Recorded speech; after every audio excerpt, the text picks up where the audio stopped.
Well, it was the turning point in my life when I discovered that there's a direct relationship between how much you like yourself and how much you like others, and how much they like you right back. And in selling, the reason I've been so successful in selling, I have sold more books and audio and video programs in more countries now at 84 countries, in 50 languages. I just learned this from my publisher earlier this week. 50 languages. The number one finding that people tell me over and over again is that the more they worked on themselves, Yeah. which is completely under your control. That's the most amazing thing, is the more they worked on themselves, the more everything around them just fell into place.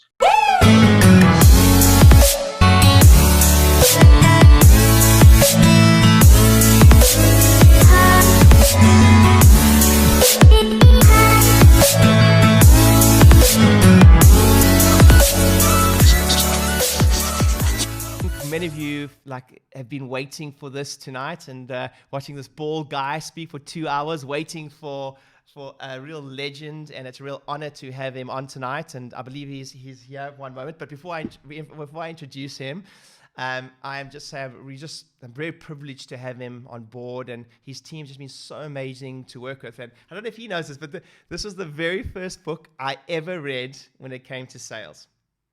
The very first book I ever read when it came to sales. I don't know if Brian knows that, but if you please do me a big favor, everybody, and virtually, please give Mr. Brian Tracy a huge round of applause. Hi, Brian. How are you, Ryan? So nice to see you. Yeah, you too. How are you? Wonderful. And thank you very much for your kind comment on that book. You know, I'm just one of my clients I was just talking to last week, who's now a multi-millionaire, started off basically in knocking on doors and selling the way you and I do. And he said, basically, that book changed his life. And I've had other people say they found the book in a bookstore and it's in the bottom shelf because my name is T. So it's not up at a higher level. And they found the book and they read the book and their life is different ever since. Most important thing is the concept, they say, of self-esteem. Is how much you like yourself and how much you respect yourself. And I can see in you, you have this warm attitude. You actually like yourself. And the more you like yourself, the more you like the people you work with. And the more you like the people you work with, the more they like you back. It's such a simple upward spiral, but it's the key to business success. Yeah. Why do you think, Brian, this, if you haven't read, first of all, you haven't read the book, guys, just do yourself a favor. It's amazing. It's amazing how many chiropractic analogies I found in here, Brian. I know you've done a lot of work with that, and we have a mutual friend in Dan Kennedy, and it was very interesting to see that. But why do you think, when you talk about self-esteem, when you talk about, liking yourself more, to have abundance in sales and stuff, why do you think that a lot of people missed over that? It's almost like a bit woo-woo, and we'll talk about it in this setting, but why do you think that it's kind of a taboo subject at times for success, to talk about loving yourself first, liking yourself first, self-esteem, belief in your product or service? Well, it was the turning point in my life when I discovered that there's a direct relationship between how much you like yourself and how much you like others, and how much they like you right back. And in selling, the reason I've been so successful in selling, I have sold more books and audio and video programs in more countries now at 84 countries, in 50 languages. I just learned this from my publisher earlier this week. 50 languages. The number one finding that people tell me over and over again is that the more they worked on themselves, which is completely under your control. That's the most amazing thing, is the more they worked on themselves, the more everything around them just fell into place. Because everything counts. This is a very important thing for all of our friends here, is everything counts. Everything you do helps or hurts. Everything raises your self-esteem or lowers it. Nothing is neutral. Nothing is neutral. So therefore, if you get up in the morning and plan your day and exercise and get fit and organize your time, every one of those positive, constructive steps makes you feel better about yourself. And you automatically are a better person in your interactions with your clients. Where it starts mostly is with your kids, with your children and your spouse. I mean, I learned this before I had my first child, the importance of self-esteem and self-respect and valuing yourself. And I've taught my children. This I learned because I had a Catholic upbringing. My children have never been criticized. I have 4 children. The oldest is 40. The youngest is 28. They've never been criticized. They've always been boosted. Do we have arguments? Do we have difficulties? Do we have challenges? Absolutely. But I've always treated them as though they were really valuable and important people. And that just gives them almost like it just gives them a sort of an iron protection, is that nothing stops them. In selling, we say the most important requirement is self-discipline. Self-discipline, self-respect, and that everything that you do to discipline yourself, to commit yourself. The best definition I learned from a man many years ago, is the ability to make yourself do what you should do, when you should do it, whether you feel like it or not. And what I learned was that persistence is self-discipline in action.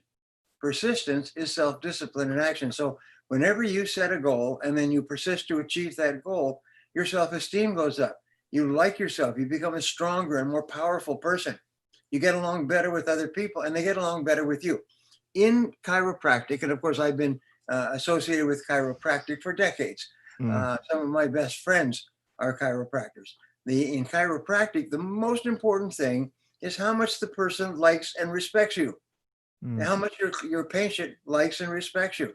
Because treating a patient once, as the gentleman just said, treating a patient once or twice, it has no future in our business. What you want is not only the patient, but everybody that the patient knows and who knows the patient. That it is not sales, but it's resales. It's not taking care of a patient, it's taking care of them again and again. And the most important thing of all, as Peter Drucker said, there are 3 parts of successful business. Number 1, to make the first sale. Number 2 is to make the second sale, because the client, the patient, was so happy with their first experience. And number 3 is bring your friends so they can have the same experience that you had. Make the sale, make the second sale, and bring your friends. Those 3 I call the golden triangle of building a successful practice.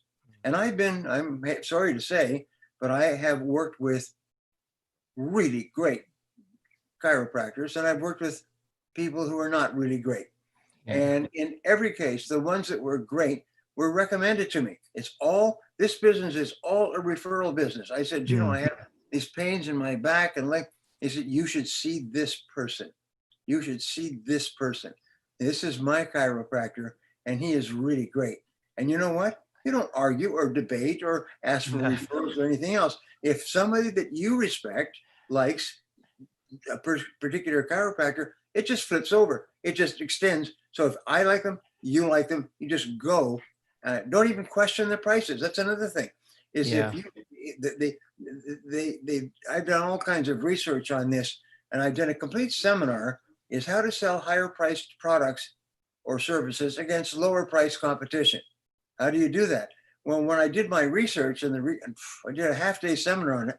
When I did my research, I found that price is never the reason for anything, unless the person, of course, is flat broke, as one of our friends just said. If they have no money at all, there's no point in trying to get blood out of a stone, as we say. And so in selling, when we're going through this process today, we always say we have to go back to the basics. You have to go back to the basics, all right? And I'm running away with this conversation. So no, go for it. No, well, there are 7 basics in selling, and it's almost like cooking in the kitchen with a recipe.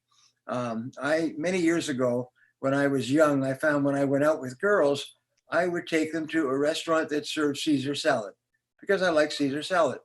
And I don't know if there's anybody here who likes Caesar salad, but I like Caesar salad. So I would go to a restaurant that served Caesar salad. And then one day I noticed that it was a nice restaurant. I still remember it clearly. I noticed that the guy making the salad, and that was that time when they made the salad in a table next to you, and he was whipping up the salad and putting in the ingredients. And I noticed he was not very smart. I mean, could never be a chiropractor. I mean, he was not a very smart guy. And yet he was whipping up a beautiful Caesar salad. And I said, all you need is a recipe to make the Caesar salad. I said, how is it that you're so good at making a Caesar salad? He said, well, they showed me back in the kitchen. You follow these steps and then you serve the salad. So I decided, by gum, I'm going to get the recipe. And the first thing I did, I borrowed a recipe book from my mother. And then I went downtown and bought a book. And then I followed the recipe. And I did what every single person does. I deviated from the recipe. I said, well, that's not that. Yeah. I don't need to do this, or Yeah. nobody will notice that, and so on. Very small things. For example, they say you need fresh lemon. So what you do is you take a lemon, you cut it in half, and you squeeze it. You need the lemon from half. Well, so what I did is I bought lemon, a jar or a bottle of lemon juice, and put it in. And it wasn't that. Then they say, well, you need garlic, fresh garlic. Well, I went out and bought garlic in a jar. And then you need romaine salad. So I went out and bought a cheaper salad and throw it all together. And I just broke all the rules, and the salad just kept coming out lousy. So I finally said, all right, I'm going to make this salad exactly the way the recipe says. And I did. One of the things it said is you need a wooden salad bowl, not a plastic bowl, not a steel bowl. Yeah. You need a wooden salad bowl, and you need to garlic. You need to take a half clove of garlic and you need to rub it all around that bowl. So the whole bowl is garlic. And then you start to put in the ingredients, and you use olive oil and you use tarragon vinegar. Nobody knows this. And by the way, if you like Caesar salad, go to my website, briantracy.com, and you'll say Brian Caesar salad recipe and download it, no charge. And everybody who's ever done that said the next salad they made was the best salad they ever made in their life. Their family was just tipped over. They couldn't believe how good it was. Brian, we're very blessed to have you joining us at our, for those in our inner circle group that know this, at our mastermind in about a month's time, and we're very excited about that. But what I'm going to do is a challenge to my crew is everyone's going to have made a Brian Tracy Caesar salad prior to the event and a photo for you, Brian. How's that?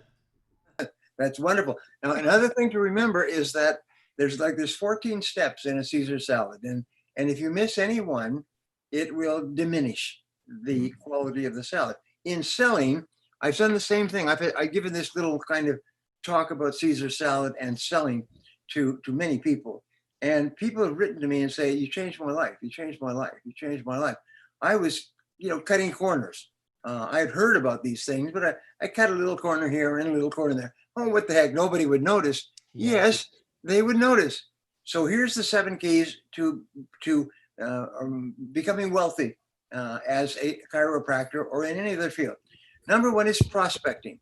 And prospecting is finding people who can and will use your services within a reasonable period of time.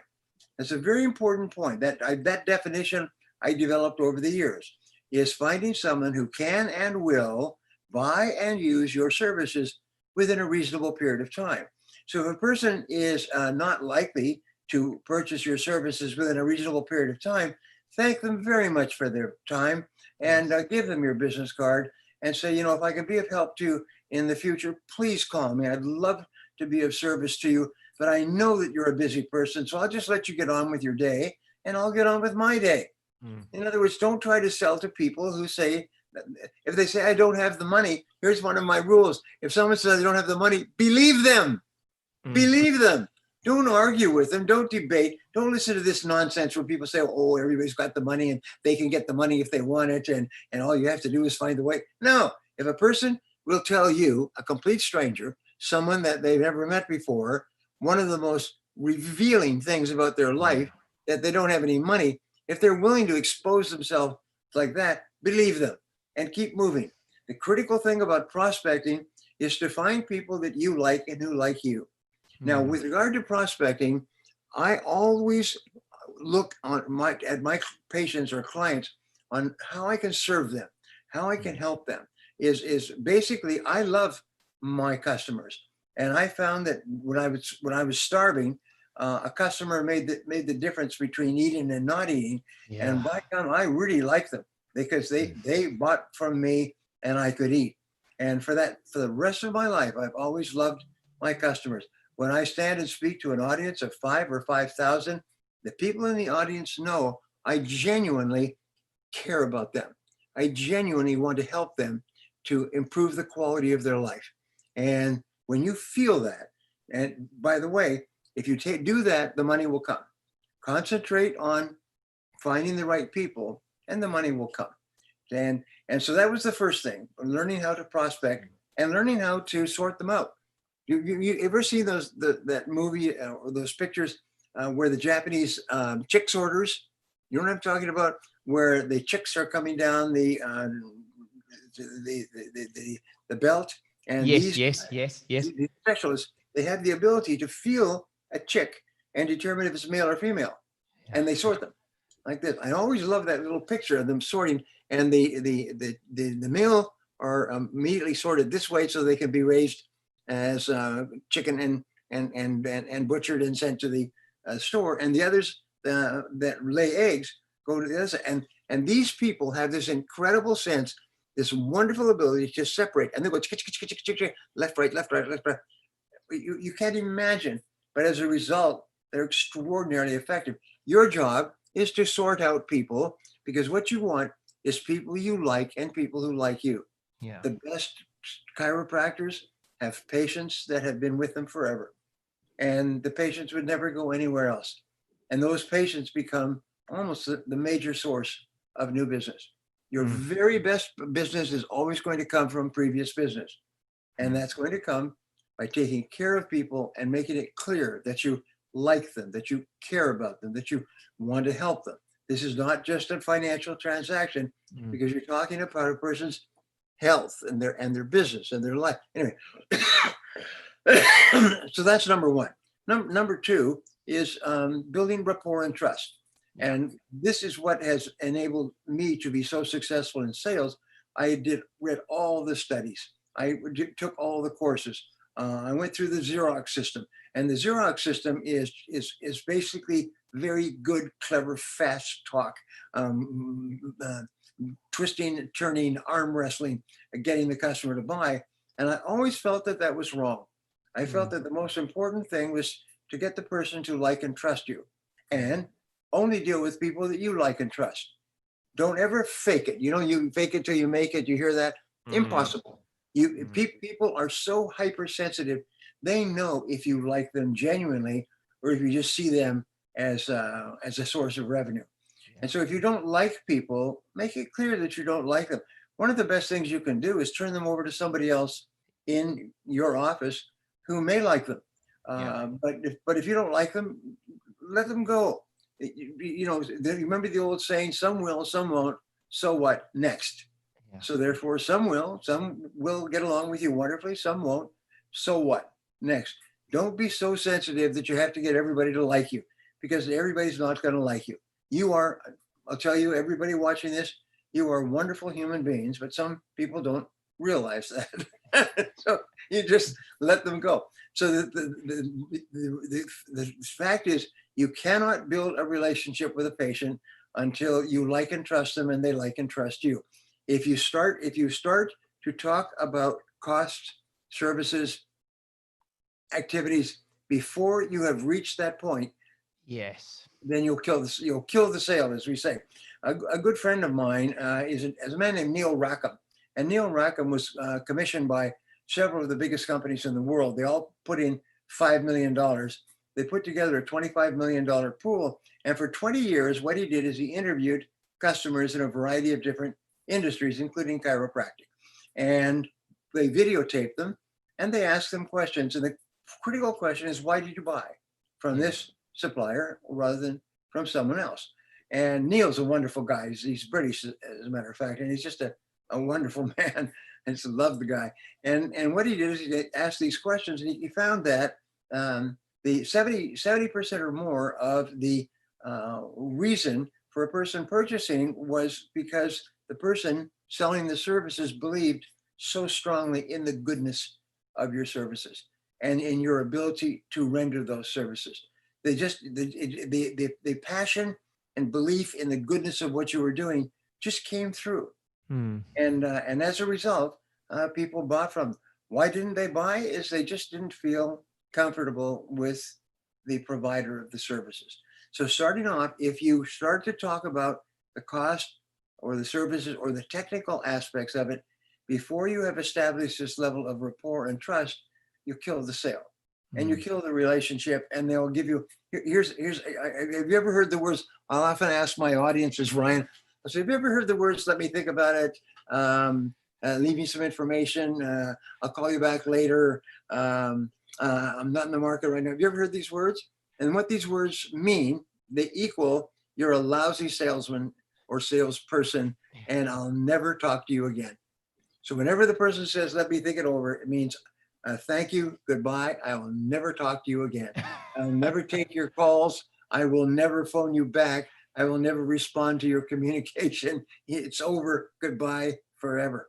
And so what you do is, if you start to talk about the technical aspects of your services before you have built this level of rapport, you'll kill the sale. Now, how do you know when it's time to start talking about the business? What is involved in terms of your services, how many times you'll have to see them, what it will cost, and so on and so on. How do you know? The answer is very simple. They will ask you, please tell me, what do you do and how much does it cost? They will ask you, they will invite you, they will open their arms metaphysically, or I'm sorry, metaphorically. They'll open your arms and say, tell me what you got. Brian, I often, sorry to jump in there, I often say that to, if you've ever had that, and most people listening to this have had that in some way, shape, or form, it is the most golden sentence any of us could ever hear. It just takes all the pressure off, and it just feels amazing when you get that. Tell me about the thing. How much does it cost, and how do we get started? Yes, and how does it work? Well, the very best client is one who says, well, how does it work to relieve my pain or my stress? Please tell me so that I understand what I'm paying for or what I'm getting into. Now, here's an interesting thing that Neil found, is that the sale is actually made in the presentation, but the presentation is dependent upon your identifying the client's needs accurately. So your ability to ask good questions and listen intently to the answers and then respond to those questions is what sets up the stage for the sale. And the sale is when you explain to the client what you do and why this works for you. In the presentation, and 95% of presentations can be improved. But the very best salespeople in 32 industries, including chiropractic, have a wonderful ability of explaining why my services are actually going to make you feel better. You're going to feel better. You're going to have more energy. You're going to sleep better. In other words, but tell me why this is going to take place. And when I understand why, you own me, because you are the one who introduced me to it. You were the one who sold me. You were the one who helped me to understand. Why is it that people don't use chiropractic? It's because they don't think it'll do any good. Why? It's because nobody's ever explained to them why it will help them. And so what they do is they give you let me think it over. Let me talk it over with my friends. Do you have any people I could talk to who have you worked with, and so on and so forth? No. If you build rapport, all they want to know is how it works. And so the examination, I say step number one is talking to the right people. Step number two is building rapport and trust. Step number three is asking good questions and understanding the examination, we could call it. I say in selling, I say, see yourself as a doctor of selling versus a doctor of chiropractic. The first part of being a doctor is the examination. And the better you do the examination, the more the patient trusts you and likes you and believes that you can help them. And the best doctors, I've had a lot of medical problems in the last 2 or 3 years. And for some reason, I have been referred by my doctors to the best doctors that I could believe. I mean, these people are wonderful, and they've helped me. And I noticed that their starting point is they do a superb examination. So when they recommend that this is what we need to do, it's just slam dunk. As they say in basketball, 100%. I'll do anything that they say because they have taken the time to understand me and to want to help me. So asking good questions, and then the presentation. The presentation is where you explain to them, no attempt to sell. This is really important. You make no attempt to sell anything. And in the back of your mind, you should have this feeling that if the person decides to use my service, it's good. If they don't, they don't. And in either case, you have no emotional involvement in making the sale. All you want to do is explain that if you work with me and I work with you, this is what I will do, and this is what will happen to you as a result. And people always buy the result. People always buy what will happen at the end of the process. And so we say the doctor of selling is like a doctor of chiropractic. Step number one is the examination. And the more complete the examination, the more the prospect likes and trusts you. Step two is the diagnosis, where you explain clearly, this is why you have these aches and pains in this area at this time, and so on. Because when people understand, the light goes on. This is sort of like the light bulb in the cartoons. The light goes on. And the number three part is the prescription. Prescription is where you explain, based on the examination and the diagnosis, this is what we should do. And they say, that's it. And the question of cost always comes at the end or not at all. There are 7 critical reasons, we don't need to go into them, that a person will purchase chiropractic services. The price is always number 7, if it comes at all. Sometimes the price, the human beings always ask the price because human beings like to know what things cost. And human beings like to know what things cost relative or in comparison with other things. They're not asking for the price because they don't want to pay the price. They just need to know it's a piece of information. And so therefore, when they ask the price, they're just asking for a piece of information, and give it to them clearly, and give it to them without flinching, without blinking, without defending. You know, if you have a problem with a potential patient who's concerned about price, it's because you're setting off vibes that say that you are uneasy about the price. They say most people selling have what is called price neurosis. Price neurosis. They're a little bit hypersensitive. They really are. Most of us, by the way, come from lives of limited means. None of us were born rich, and so therefore we are earning good money. When you have the skill to be able to offer chiropractic services and the money that you charge, that's a lot of money compared to where you came from. And many people are hypersensitive about the fact that it costs this much, and they set off these vibes and causes the potential patient to say, something's wrong here. This guy's kind of acting funny. I mean, as soon as I ask the price, he goes so blinking and winking and moving and sort of leaning forward. So they say that most of the problems about price are created by the person selling in the first Right. What if I can just jump in there quickly? You know, very early when I spending quite a bit of time with Dan Kennedy, etc., and he often says that he's absolutely convinced that, to your point, there's a certain level of telepathy. He uses the word telepathy, actually, that occurs between the buyer and the seller.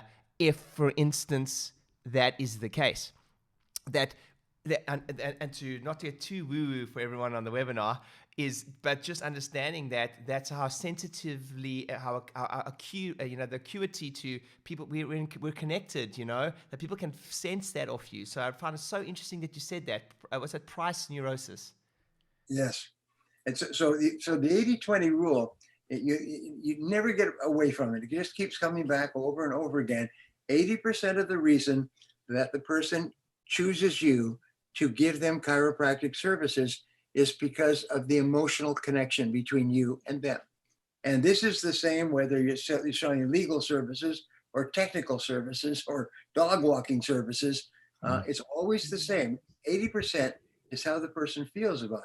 So therefore, that's where you focus.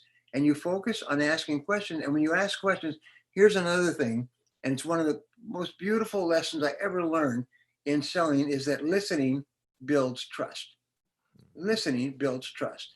And I think you should write that down. You should tattoo it on your hand so that you're constantly reading that. Listening builds trust. So how do you get a chance to listen? You ask good questions. And sometimes just your ability to ask good questions and then listen intently to the answers.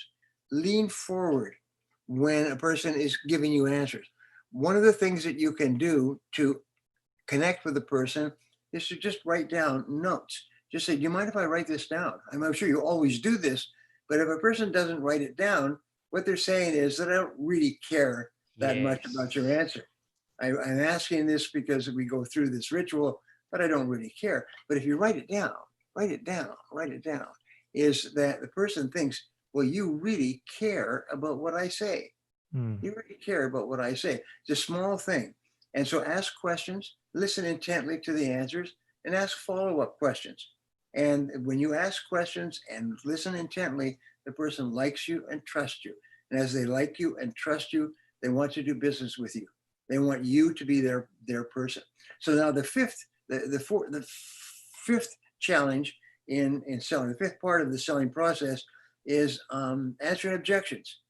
And all customers or all patients have objections, and they feel almost like automatic, unless the person is so sold that they don't have any objections. But the reason that they have objections are basically for clarification, is they don't fully understand. And if a customer has no objections, it means they have no interest. So when they start to object, that it sounds like it costs a lot of money, and what if it doesn't work, and how many times do I have to come before I see a difference? With all good customers have objections, and if they don't object, it means that they're not interested in purchasing. So one of the examples that I use, for several years I went fishing, salmon fishing, up in northern British Columbia. And when you fish with salmon fishing, probably any kind of fishing, you fish and you run out the line, and what are you looking for? You've got bait on there, you're waiting for the fish to take the bait. You're waiting for the fish to tug at the line. Now, the high point of fishing is when the fish starts to tug at the line. And you stand there and they're tugging, and it's tugging. And this is what you came here for. You paid a fortune to take a private plane all the way up here into northern British Columbia and rent a boat and go out. Anyway, and then when they bite, when they take the bite, that's what you came for. So when a prospect begins to object to pricing or timing or anything else, what they're saying is, I'm really interested and I need your help to remove any concerns that I might have that would stop me from using your services. So when they object, you always say, that's a good question. That is a good, why does it cost so much? That is a good question. That is a good question. Why is your schedule, why do I have to come multiple times? Geez, that's a good question. I'm glad you asked that. You always compliment them on the concern that they have. You always respect their concern.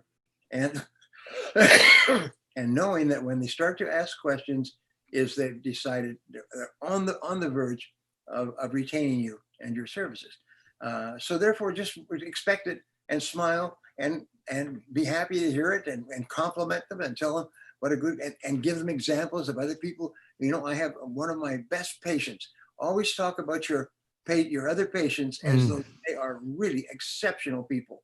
And you say, you know, one of the patients I have, this person, this man, this woman, is a remarkable person. I learned so much from him or her. He or she was so insightful. You know, you talk about your existing patients as though they're really remarkable people. And what happens in the mind of the prospective patient? The answer is they want to be that kind of a person. They want you to talk about them exactly where you talk about other people. So you're always very complimentary and tell good stories. By the way, there's nothing more persuasive than success stories. A person who had the same problem or difficulty, and then they had a success experience, and this is where they are now. We call it before and after. Is before they had this situation, they came to you, and afterwards, this is how they were. And people always put themselves into the position of the person you're telling the story about.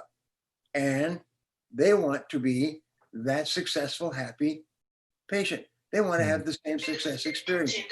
Mine is so interesting. One of the things that I thought fascinating you mentioned there was objections, and I think it's very important because what happens is when most people get objections, is that we believe that an objection is a no. We believe, or anxiety, is some way, shape, or form pops up, and to a point that's very similar. I was once taught this, often at times, I can't remember who taught me this, but it was on a similar vein that often objections or complaints, even within a business, is often just a cry for help. Oh, yeah, cry for help. Complaints are wonderful because what the person is saying is, please remove this concern that I have so that I can consume your services. Help me out here. I need you to reassure me that this will not happen or that this has been taken care of. So you're right. Complaint isn't not just a call for help, but a complaint is help to remove the mental obstacle that's holding the person back from using your services. So when they complain, you compliment them. Always you make people feel valuable. You say, and in many cases, the person will give you an objection that you've heard before, but you treat it like you've never heard it before. Like this is a remarkable. It's an astonishingly insightful observation on the entire field of chiropractic and relationships between patients and doctors. It's just wow. Gee, that is really insightful. Let me see if I can answer that for you. And you hesitate, and then you kind of maybe just kind of stumble around a bit, and you say, the best answer I could give you for that may have come from one of my patients who had a similar concern, and then this is what they said, and then I said, and in other words, if you can take that complaint or objection and you can put it into the mouth of a happy patient and talk about how happy this patient is once you resolve that concern, that will often cause the person to buy. That's it. All the objections disappear. So that's good. Remember, an objection is an opportunity to make a sale, but treat it like it's a really important observation and that this person is really intelligent for having brought it up. And so now we come to number 6 is closing the sale, is getting the person to make a decision, and it's so important. Many years ago when I began speaking, I was struggling. And so I came up with a seminar, and I called it 24 Techniques for Closing the Sale. And I made it a 3-hour seminar, and I designed it so that there was everything that you do to set up the sale, and then 24 different ways to ask for the sale. And it became one of maybe the best-selling program on closing the sales in the world. And when they came out with Amazon, and then they came out with your ability to actually create your own programs, your own books on Amazon, I said, well, if I'm going to teach people or tell people to write their own book on Amazon, I should do it myself. So one afternoon, I sat down and I wrote the book, and I think I called it "Close That Sale!" ! And put a price on it. I think of $5 or $6. And many people said that they made them rich. It was so simple, just different ways. And I could spend the next 3 or 4 hours, but I very strongly urge you to go, and you can either download the audio version or you can download the book version. But it's very important that you know how to ask for the order. No pressure, no twisting and turning, just very simple, honest ways of asking for the person. I say it's like reaching out your hand and taking the hand of the prospect and leading them across the water. So how do you ask? And one of the simplest closing techniques of all is, well, what would you like to do now? Or how soon would you like to get started? And then you just pull out your appointment book or whatever you use as though the decision has been made. Now it's just a technical thing, just to determine the timing and so on. But always have a way of asking for the order. And the best closing technique of all is just simply to say, what would you like to do now? Mm. And take out your pen and your paper and let's get started. How Let's soon get would you started. like to get started? Just little things like this. People need to be closed, even if the person loves you and wants to use your services and has no further reason. For some reason, we say when you're dating, when you're young and dating, is a girl likes to be asked. You know, Yeah. they're not going to pull off their clothes and jump all over you. They need to be asked. They need to be. They need for you to close the sale. Yeah. And in chiropractic, there's about 2 or 3 closing techniques that you can use in chiropractic that if you have those 3, 80% or more of people will sign up and become your patients. But you have to know how to ask, and you have to have the courage to just ask. Just ask for the order. And finally, number 7, and number 7 is something that I have fallen in love with, is your very best patients are your existing patients, your very best customers, your very best patients are the very best sources of other patients. Is many people advertise in different ways, but what you should be doing is spending 80 or 90% of your promotional activities in working with your existing patients, in taking such good care of them that they want their friends to enjoy the same experience that they have with you. And so the very best, the very best clients are the ones that will recommend their friends. Now, I just downloaded an article on an area that I've been studying for the last few years. And when I found it, it was called The Ultimate Question. It's a book, The Ultimate Question. And when I found it and I read it, I almost died and went to heaven. And what it basically said was that the ultimate question is this.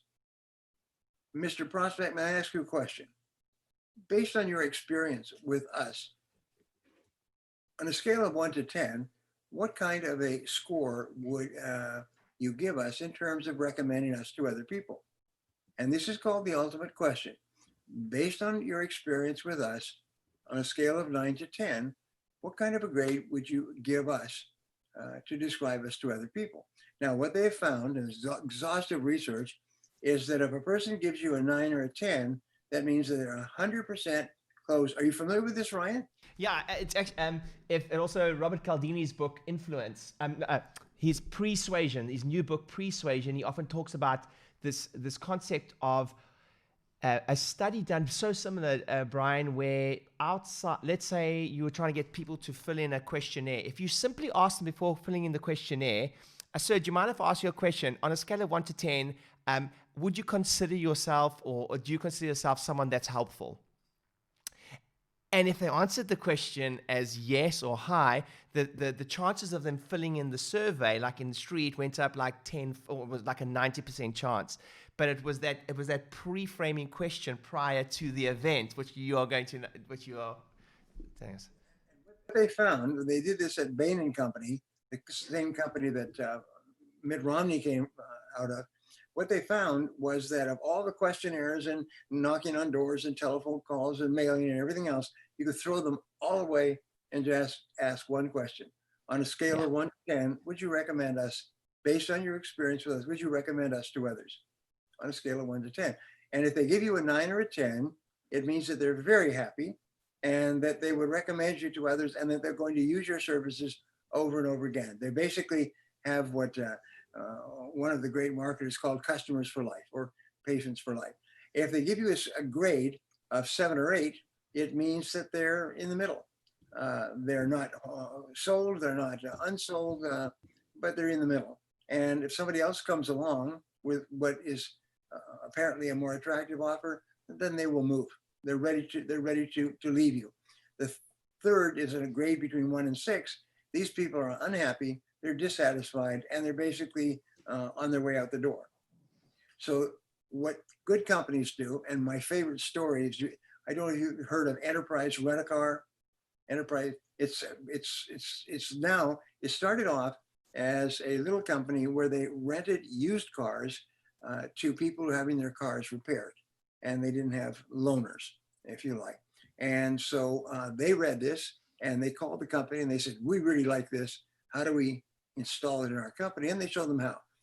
Enterprise went from being a little bucket shop in a parking garage in downtown St. Louis to the biggest car rental company in the world. And the way they did that is they taught every single person at every level of the company that had contacts with customers to ask this question over and over again. So you check in. And so I read this, and I was taking a trip, and I flew into Oakland, which is near San Francisco. And I went up to the counter and I said, I've got a car rental. And they said, da-da-da-da-da, very pleasant, very cheerful, everything else. And then when I finished, I was supposed to go out and get my car. And they said, before you go, on a scale of 1 to 10, how would you rate my service to you today? Wow. And would you recommend me to others? And I said, well, I had just read the book, and this is why I was going to Enterprise Rent-A-Car. And so I gave him my grade. I went out, and as I got about halfway to the car, somebody came running toward me, and it was one of the people. And instead of them waiting for me to get there, they had phoned and said, new customers coming in. And so they ran out and they took me back. And then they helped me with this and they helped me with that. And every single time they said, on a scale of 1 to 10, what grade would you give me in terms of recommending me to others? And every single touching point with You asked that. Enterprise was just like it was in the book, like it written in the book. And that was a few years before they became the biggest company in the world. So everybody in your staff, and don't worry about saying, well, isn't that a little bit obtrusive and so on. No, have it train all of the people who touch your customers to ask them, oh, by the way, on a scale of 1 to 10, what grade would you give us in terms of recommending us to others? Amazing. Or on a scale of 1 to 10, would you recommend us to others? And listen really closely. And what Enterprise did, and then every other company did it, is they began to promote people and reward people and bonus people and move people up based on their scores, their cumulative scores. And it's a most remarkable thing. And so I told my staff, I had a large staff at that time, and 2 of them were flying from California to Florida, and they arrived at the airport and they hadn't made arrangements to rent a car. And they remembered my story, so they went up to the counter for car rentals, and they went to the Enterprise car rentals, and he said it was as though they had sat in on our meeting. Every word that you said that they gave you at Oakland, they gave you here, and so you can do the same thing. It's because your future is determined by the number of people who give you referrals. As you look at every person that you talk to in your business as being a potential source of 5 more patients. And they will more than willingly refer you 5 more people if you just ask the question. Now, what if they give you a question? This is really important. If you're determined to become financially independent in this industry, what if they give you a lousy grade? If they give you a 9 or a 10, that's really good. That means you're smoking. You're doing wonderful work.